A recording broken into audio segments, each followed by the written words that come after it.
من موقعه في صياغة هذا الدستور الذي جاء طبعا تطبيقا للخطاب الملكي ل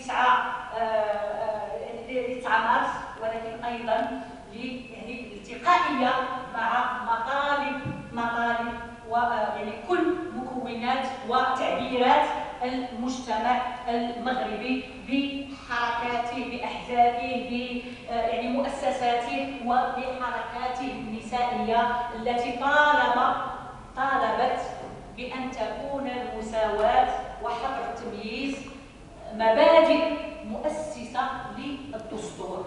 إذا فدستور 2011 بالفعل يعني الإصلاح الدستوري أكد على اختيارات المغرب التي لا رجعة فيها في بناء الدولة الديمقراطية الحديثة، دولة القانون والمؤسسات، دولة الحقوق والحريات الفردية والجماعية والمساواة والكرامة. طبعا الدستور أيضا أكد على التمسك بالحقوق والمبادئ والالتزامات المنصوص عليها في كل المواثيق والعهود الدولية لحقوق الإنسان.